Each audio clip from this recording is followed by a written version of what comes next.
నమో తస్స భగవతో అర్హతో సమ్మ సంబుద్ధస్స.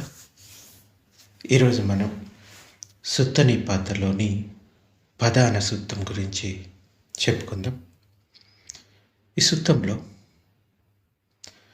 బోధిసత్వుడుగా ఉన్నప్పుడు సిద్ధార్థుడు తపస్సు జీవితంలో ఎదుర్కొన్న అవరోధాలు, అలాగే ధ్యాన సాధనలో అవరోధాలు కలిగించేటువంటి మారుని పరాజయం గురించి చెప్పబడింది.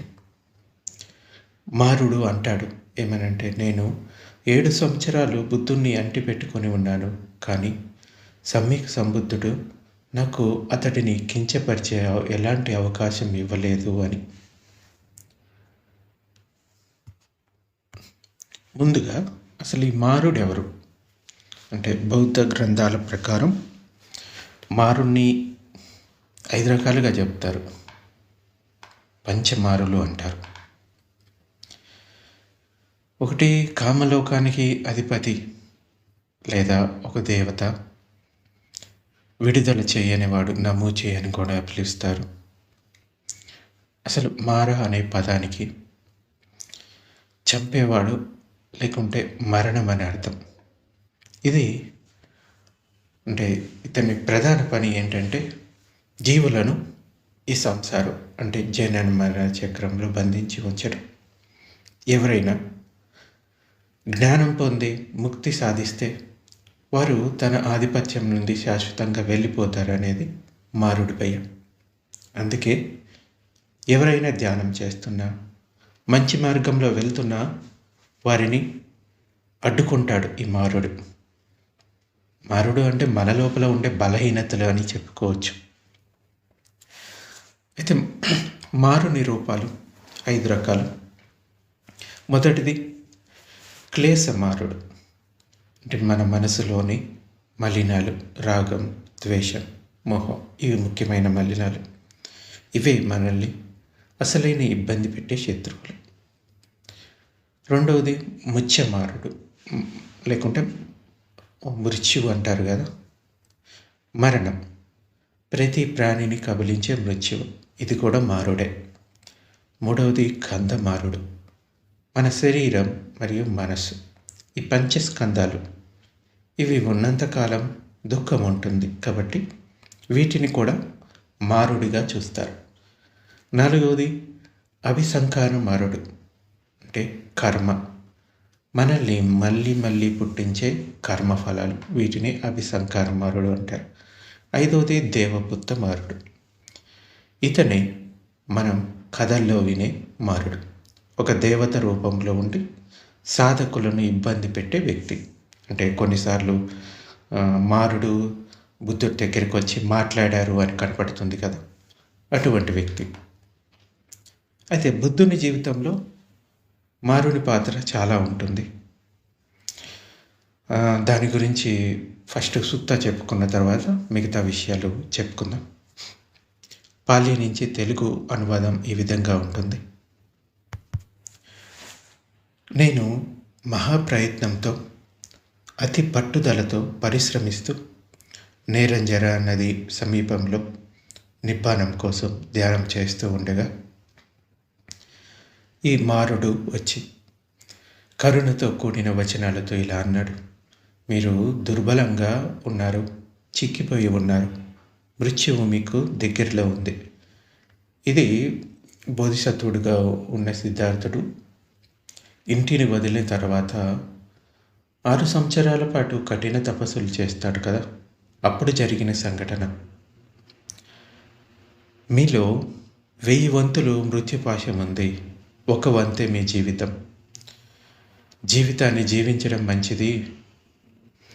జీవించడం ద్వారానే మీరు పుణ్యకార్యాలు చేయగలుగుతారనేది మారుడి ప్రయత్నం. మీరు బ్రహ్మచర్య జీవితం గడుపుతూ యజ్ఞాలకి అగ్నిని ఆహుతులిస్తూ, అంటే ఇటువంటి రిచువల్స్ ఉంటాయి కదా, అగ్ని పరిచర్యలు అంటారు కదా, అటువంటివి చేసుకుంటూ ఉంటే మీకు చాలా పుణ్యం చేకూరుతుంది. అంతేగాని మీ ప్రయత్నం వల్ల ప్రయోజనం ఏమిటి? అతి శ్రమతో కూడిన ఈ మార్గం దుర్గమం. దాని గుండా పయనించడం దుష్కరం. గమ్యాన్ని చేరుకోవడం కష్టం. ఈ మాటలంటూ మారుడు బుద్ధుని పక్కన నిలబడ్డాడు. అంటే ఇంకప్పటికీ ఆయన బోధిసత్వుడుగానే ఉన్నాడు. అలా పలికిన మారునికి బుద్ధుడు ఇలా చెప్పాడు. ఓ మారా, నీవు ప్రమత్తులకు బంధువువు, పాపివి. నువ్వు ఇక్కడికి వచ్చిన కారణమేంటి? ప్రమత్తులు అంటే అజాగ్రత్తలో ఉండేవాళ్ళు, ఎరుకలో లేనివాళ్ళు. అటువంటి వాళ్ళకి ఈ పాపి చాలా సుఖకరమైనవాడు. అయితే నువ్వు ఇక్కడికి వచ్చిన కారణం ఏంటి అని అడుగుతాడు. నువ్వు చెప్పే పుణ్యం అనుమాత్రం కూడా నాకు అవసరం లేదు ఓ మారా. పుణ్యం కావాల్సిన వారికి దాని గురించి చెప్పు. నాలో శ్రద్ధ ఉంది, ప్రయత్నం ఉంది, ప్రజ్ఞ ఉంది. ఈ విధంగా నేను ఈ క్లేశక్షయం కోసం ప్రయత్నిస్తూ ఉంటే నీవు నన్నెందుకు జీవించమని కోరుతావు? ఈ మండే గాలి నది ప్రవాహాలనే ఇంకించగలదు. అది నేను దృఢ సంకల్పంతో ప్రయత్నిస్తున్న సమయంలో నా రక్తాన్ని కొంత కాకపోతే కొంతైనా ఎండించదా? రక్తం ఎండిపోతూ ఉన్నప్పుడు పిత్త శ్లేమాలు ఎండిపోతాయి. మాంసం క్షీణిస్తూ ఉన్నప్పుడు చిత్తం శాంతమవుతుంది. నా శ్రద్ధ, ప్రజ్ఞ, సమాధి స్థిరమవుతాయి. నేను ఈ విధంగా ఉంటూ ఉత్తమ అంటే పరమ అనుభూతులను అనుభవించాక నా మనసు కామసుఖాలను ఆశించదు. ఓ మారా, మనిషి ఎలా శుద్ధుడవుతాడో చూడు. కామం నీ ప్రథమ సేన. అంటే మారుడి సేనల గురించి చెప్తూ ఉన్నాడు బుద్ధుడు. కామం అన్నది మారుడి యొక్క మొట్టమొదటి సేన. రెండవది అరతి అంటే అయిష్టత. మూడవది ఆకలి దప్పికలు. నాలుగవది తృష్ణ అనబడుతుంది. నీ ఐదవ సేన అలసత్వం అంటే కార్యం పట్ల విముఖత, నిద్రమత్తు. ఆరవది పిరికితనం. ఏడవది విచికిత్స అంటే సందేహాలు కలిగించడం. ఎనిమిదవది చిత్తశుద్ధి లేకపోవడం అంటే మంకుతనం.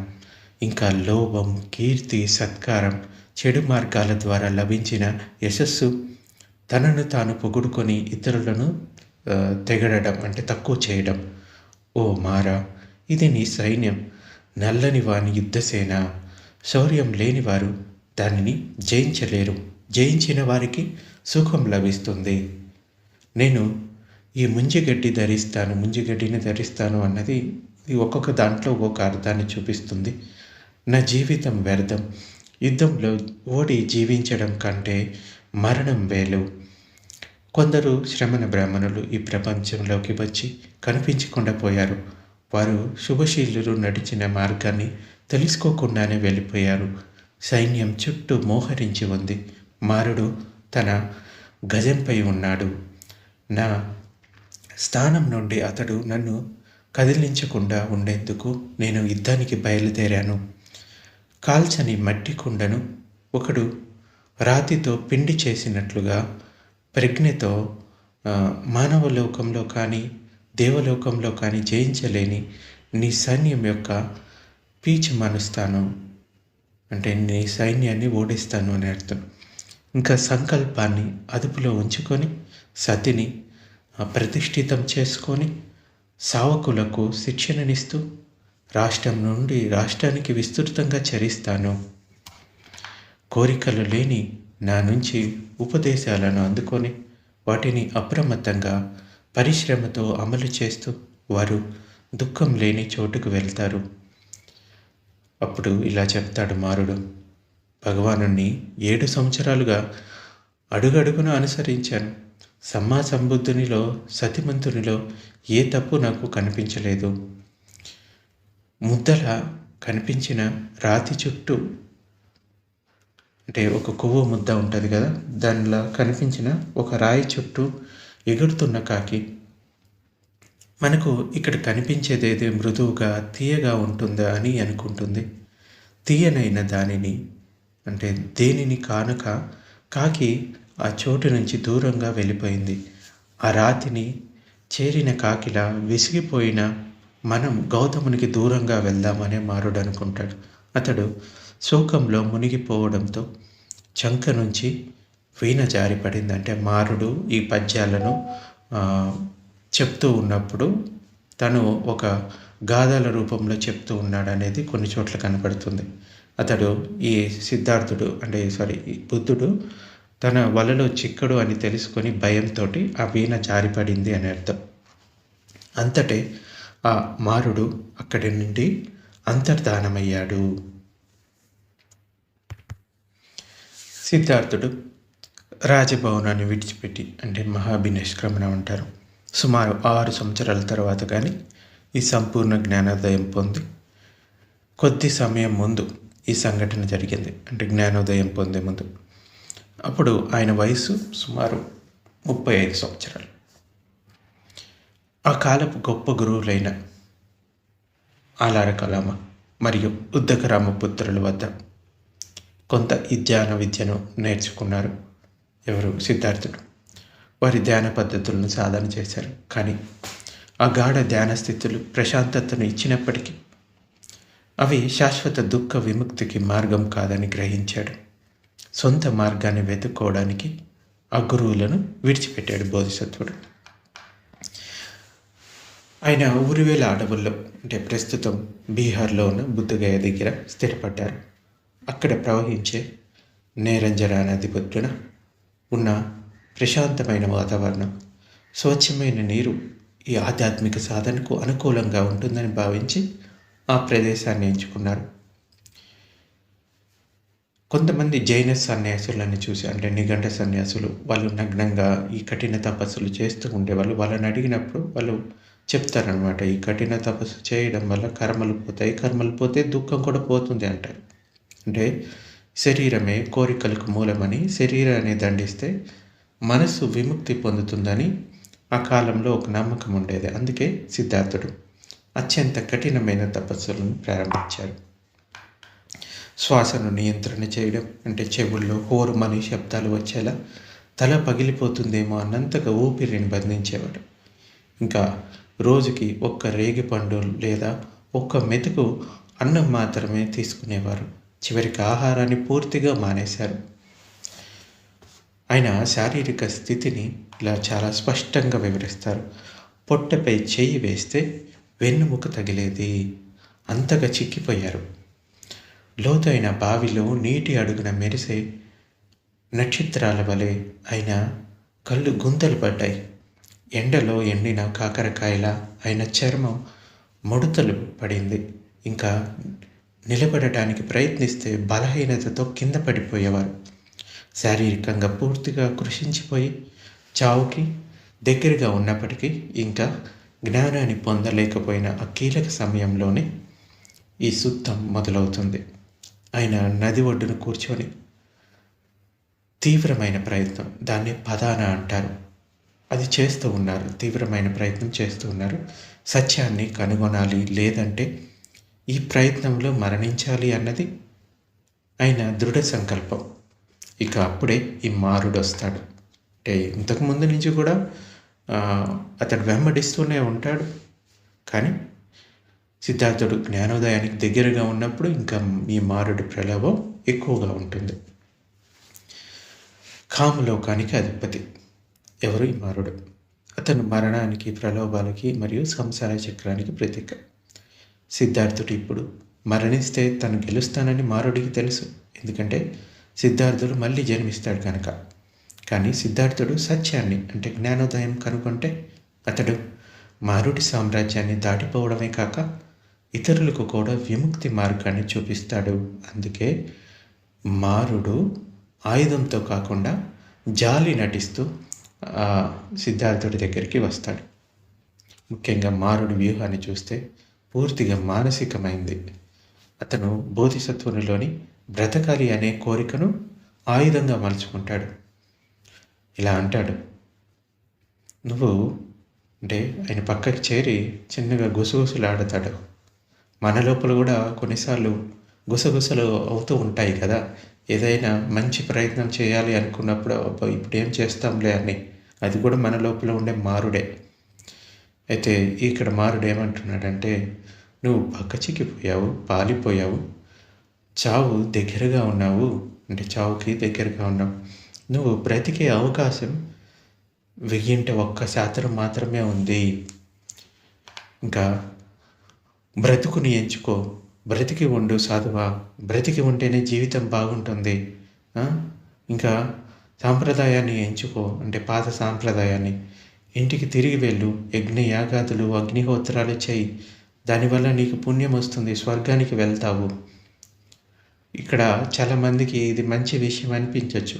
యజ్ఞ యాగాదులు అగ్నిహోత్రాలు పుణ్యం వస్తుంది కదా, మరి మంచి పనే కదా, పుణ్యం కోసమే కదా ఇది చేసేది అంటే కాదు. బౌద్ధం పుణ్యం చెయ్యవద్దని చెప్పదు.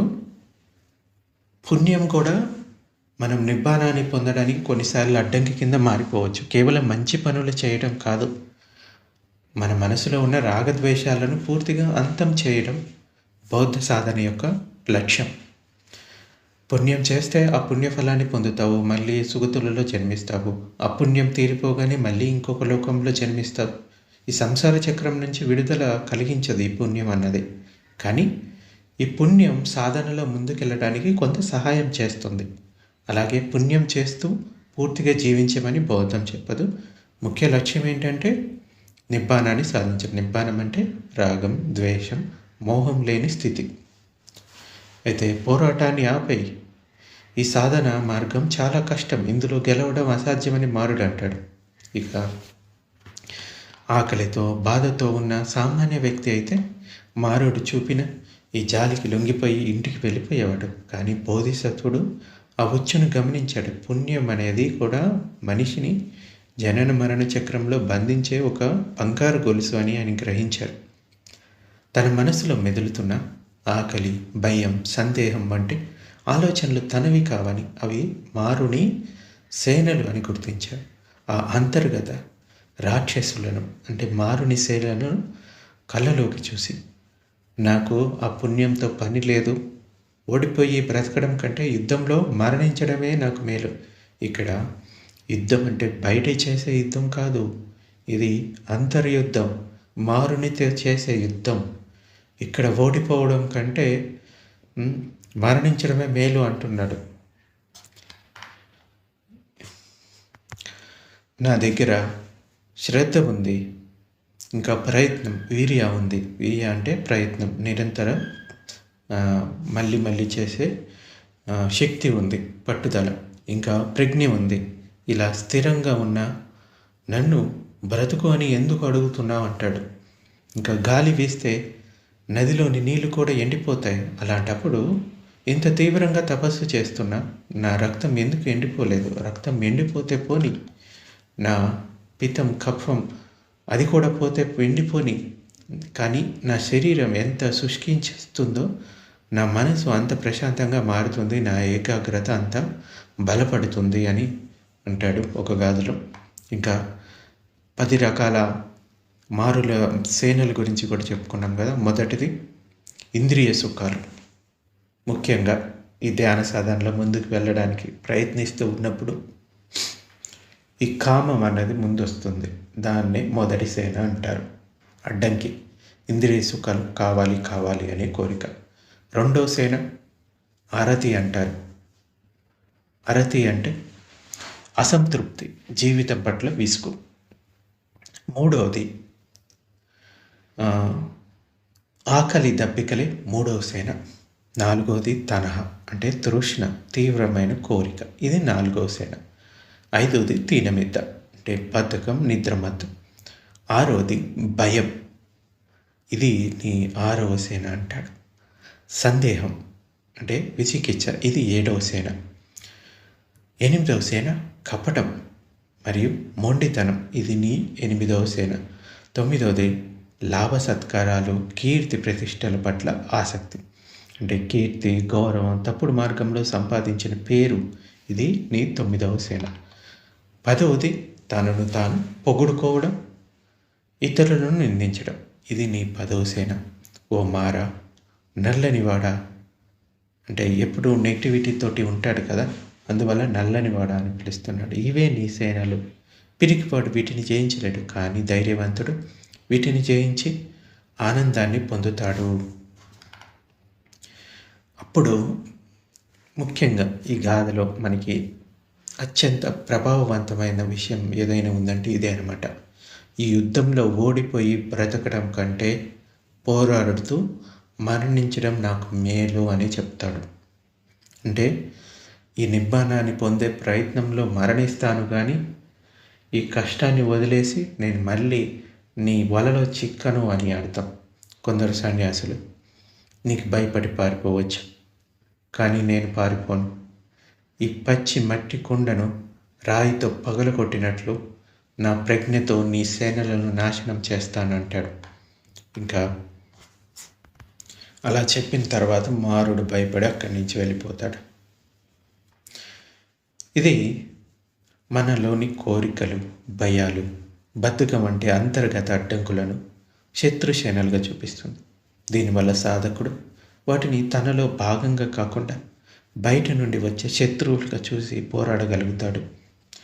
జ్ఞానోదయం అనేది కేవలం ప్రశాంతంగా కూర్చోవడం మాత్రమే కాదు, అది ఒక వీరోచిత పోరాటం అని తెలియజేస్తుంది. ఇది లౌకిక పుణ్యకార్యాలకు మరియు విముక్తి కోసం చేసే సాధనకు మధ్య ఉన్న తేడాను కూడా స్పష్టంగా చెప్తుంది. 7 ఏళ్ళుగా నేను ఇతని వెంట నీడలా తిరిగాను, కానీ స్మృతిమంతుడైన అంటే సతి కలిగినటువంటి ఈ బుద్ధిని లోపం కూడా నేను కనుగొనలేకపోయాను అని భయపడ్డాడు మారుడు. ముఖ్యంగా బుద్ధుడు ఈ సూత్రంలో చెప్పిన విషయం ఏంటంటే, బయటి శత్రువులతో కాకుండా తన మనసులోని బలహీనతలతోనే అసలైన యుద్ధం చేశారని మనకు అర్థమవుతుంది.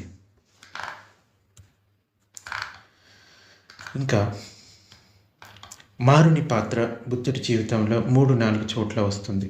మొదటిది మహాభినిష్క్రమణం సమయంలో సిద్ధార్థుడు రాజభవనం వదిలి వెళ్తూ ఉన్నప్పుడు, మరొక 7 రోజుల్లో నువ్వు ఈ లోకానికి చక్రవర్తి అవుతావు, వెళ్ళవద్దు అని మారుడు ఆపడానికి ప్రయత్నించాడు. ఇవి మన లోపలే ఉంటాయి కదా. ఏదైనా ఒక కార్యాన్ని చేయడానికి ప్రయత్నాన్ని చేయడానికి మొదలుపెట్టినప్పుడు మన మనసులో రకరకాల ఆలోచనలు వస్తాయి కదా. ఇప్పుడు కాదు, తర్వాత చూద్దాంలే అని. అటువంటి ఆలోచనే మారుడు.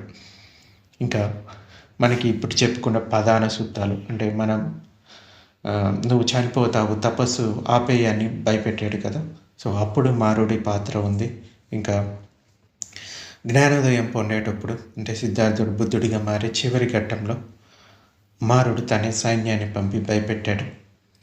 అది పని చేయనప్పుడు తన 3 అందమైన కుమార్తెలైనటువంటి తనహ అంటే కోరిక, ఇంకా ఆరతి అంటే అసంతృప్తి, ఇంకా రాగ, ఈ 3 పంపి ప్రలోభ పెట్టడానికి చూశాడు. కానీ బుద్ధుడు చెలించలేదు.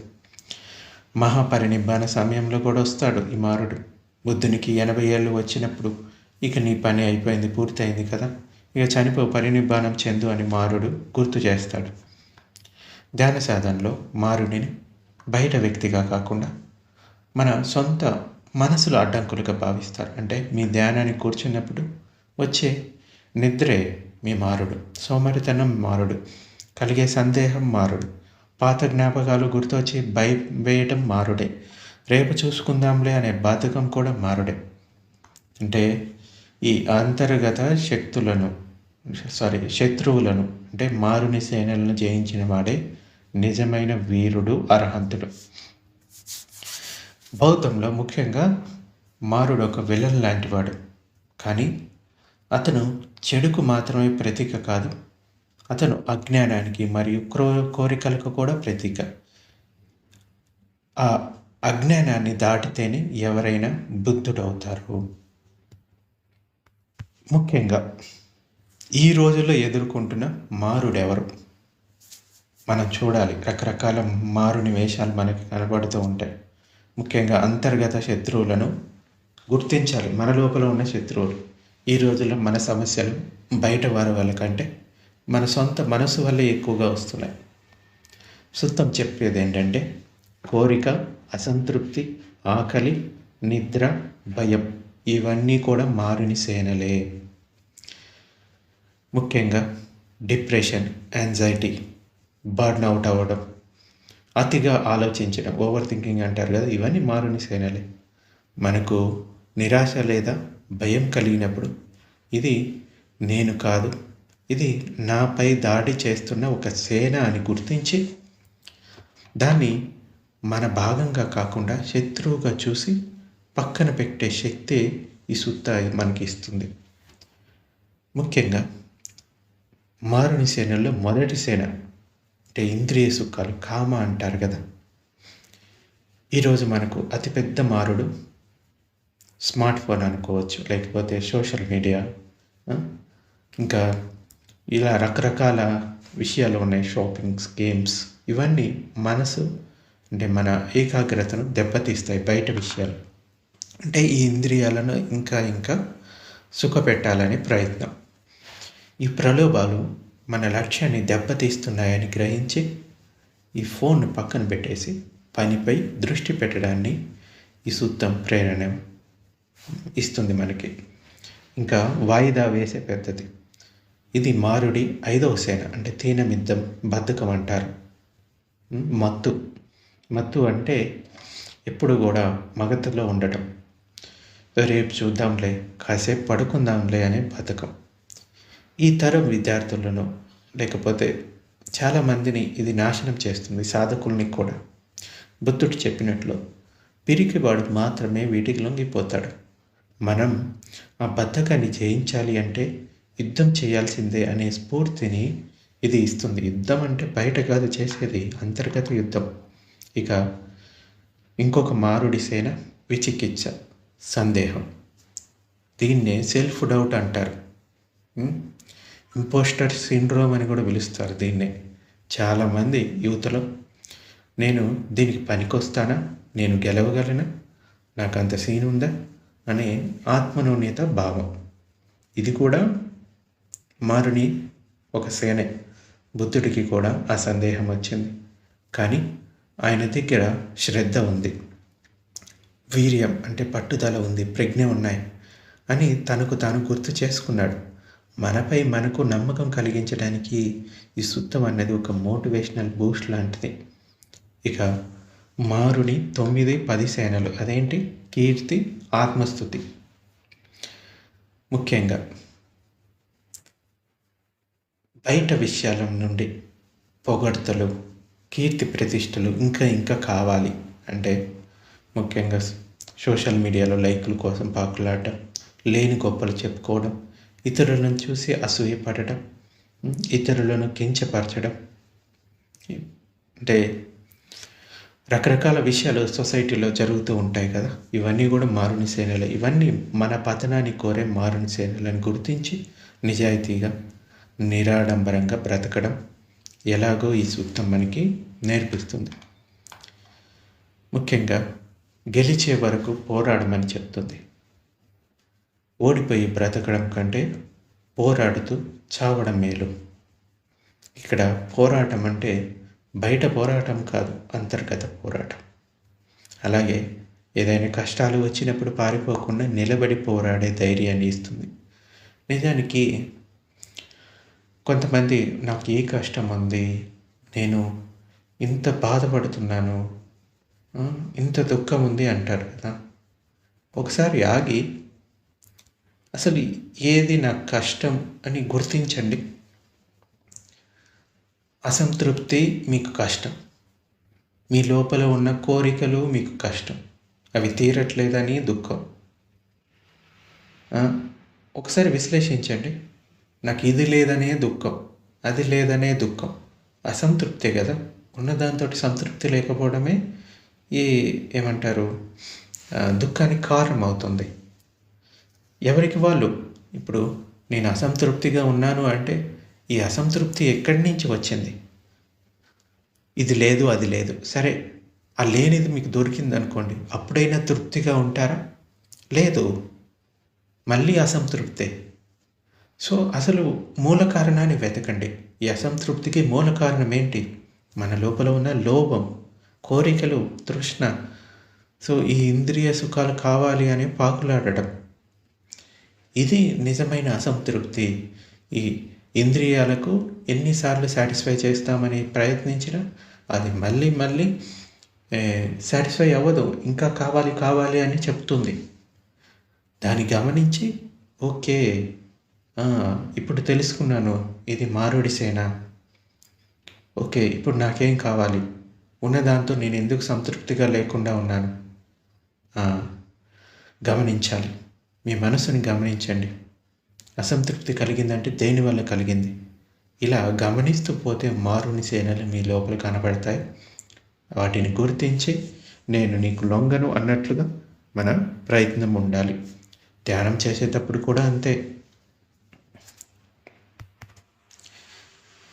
ముఖ్యంగా సొసైటీలో ప్రతి ఒక్కరూ ఏదో ఒక యుద్ధం చేస్తూ ఉన్నారు. అది కెరీర్ కోసం కావచ్చు, ఆరోగ్యం కోసం కావచ్చు, మనశ్శాంతి కోసం కావచ్చు. ఈ ప్రధాన సూత్రం మనకు చెప్పేదేంటంటే, నీ శత్రువులు బయట లేరు, నీ ఆలోచనలోనే ఉన్నారు. వాటిని గుర్తించు. వాటితో యుద్ధం చేయి. యుద్ధం చేయమంటే వ్యతిరేకించడం కాదు. అవి ఉన్నాయని తెలుసుకోవాలి. వాటి వల్ల అసంతృప్తి కలుగుతుందని తెలుసుకోవాలి. వాటిని వదిలేయడమే పరిష్కారం అని తెలుసుకోవాలి. అలా గెలిచే వరకు విశ్రమించుకు అని చెప్తుంది. ఇంకొక విషయాన్ని కూడా మనం చెప్పుకోవచ్చు. కొంతమంది కొంత ప్రయత్నం చేస్తారు. ఏదైనా ఓటమి వచ్చిందంటే దాన్ని తీసుకోలేరు. అంటే ఫెయిల్యూర్ మేనేజ్మెంట్ కూడా మనకి తెలిసి ఉండాలి. ఏదైనా ఫలితం ఎలా ఉన్నా కానీ దాన్ని స్వీకరించాలి. ఏదైనా ఫెయిల్ అయితే సూసైడ్ చేసుకునే యువత ఎక్కువ అవుతున్నారు. కానీ ఈ సుత్త ఏం చెప్తుందంటే, ఫలితం గురించి భయపడకు, ప్రయత్నం చేయడం అనేది గౌరవం. భయపడి పారిపోవడం మాత్రమే అవమానం. ఒకవేళ ప్రయత్నిస్తూ ఓడిపోయినా అది గెలిపే. అంచేత నీ మైండ్ సెట్ని ఆత్మహత్యలను, నిరాశను ఆపగలదు. అంచేత ప్రయత్నం మాత్రం మనం చేయాలి. ఫలితం ఏది వచ్చినా దాన్ని స్వీకరించాలి. ముఖ్యంగా ఈ సూత్రంలో నువ్వు చనిపోతావు, ఆరోగ్యం గురించి చూసుకో అని మారుడు అంటాడు కదా బోధిసత్వుడితో. ఏదైనా ఒక రిస్క్ చేస్తున్నప్పుడు, కొత్త ప్రయత్నం చేస్తున్నప్పుడు మన లోపల ఉండే మారుడు వస్తాడు, భయం రూపంలో వస్తాడు. ఓ సాధారణ జీవితం నాకు వద్దు, లక్ష్యం ముఖ్యమని నువ్వు చెప్పాలి. అంటే ఏదైనా చిన్న జాబ్ చేస్తున్నప్పుడు, రిస్క్ తీసుకుంటున్నప్పుడు అది వస్తుంది. ఇంకా యజ్ఞాలు చేయి, పుణ్యం వస్తుంది, డబ్బు హోదా సంపాదించు, అదే సక్సెస్ అని చెప్తూ ఉంటుంది సమాజంలో మనకి. కానీ అన్నిటికన్నా అంతర్గత ప్రశాంతత లేని సంపద నాకు వద్దు అని మీకు మీరు నిర్ణయించుకోవాలి. ఈ దారి చాలా కష్టం అంటుంది ఎవరు మారుడు. అంటే ఇలా అర్థం చేసుకోవచ్చు, ఇంతలా కష్టపడాలా, షార్ట్కట్స్ను వెతుకుదాం అని ఈ సమాజంలో చాలామంది ఈ మారునికి బలహీనతను గుర్తించలేక దాంట్లో ఇరుక్కుపోతారు. కష్టమైనా సరే నేను నా ప్రయత్నంతో గెలుస్తాను అని ముందుకు వెళ్ళాలి. అయితే ఈ రోజుల్లో మనల్ని భయపెట్టే, బలహీనపరిచే మారులు ఎవరు?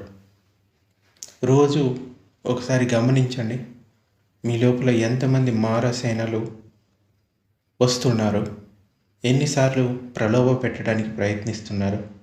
వాటికి లొంగిపోయానా, లేకపోతే వాటిని గెలిచానా? మీకు మీరు గమనించండి. ఇది కూడా సాధనలో ఒక పద్ధతే. అంచేత ఎరుకతోటి ఉండటం నేర్చుకోవాలి. ఎరుకతో ఈ మారుని సేనలను గుర్తించి, ఓ ఇది కూడా నేను కాదు, ఇది కూడా కాసేపు ఉంటుంది, వెళ్ళిపోతుంది, దీన్ని నేను పట్టుకోకూడదు అనే దృఢ సంకల్పంతో ముందుకెళ్ళాలి. ఇది ఈరోజు ప్రవచనం.